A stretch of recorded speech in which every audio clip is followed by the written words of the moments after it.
Hello everyone, welcome back to another video. So guys, in this video I'm going to show you how to fix when you are trying to add your Master or Visa card in the Apple wallet to use the Apple Pay and you get the error your issuer does not offer. So let me show you the error first, and guys I'm going to show you how you can fix that and what is the reason that this error pops up. So now let me into the information first.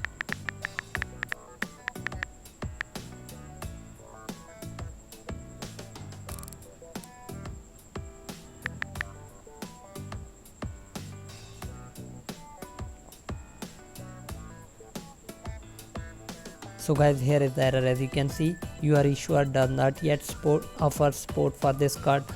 So guys, why this error is popping up when you try to add your Mastercard or Visa card? It's because guys, Apple Pay does not offer in your country. That means Apple Pay not work in your country. Somehow just you have changed the reason and get this option, but you can't use the Apple Pay on your country because Apple does not offer in your country. So make sure that you have checked the list if the Apple Pay is in your country working or not. So why this error popping up. So hope this video helps you guys. If this video helps you, leave a like and comment. Thanks for watching guys. See you in the next video.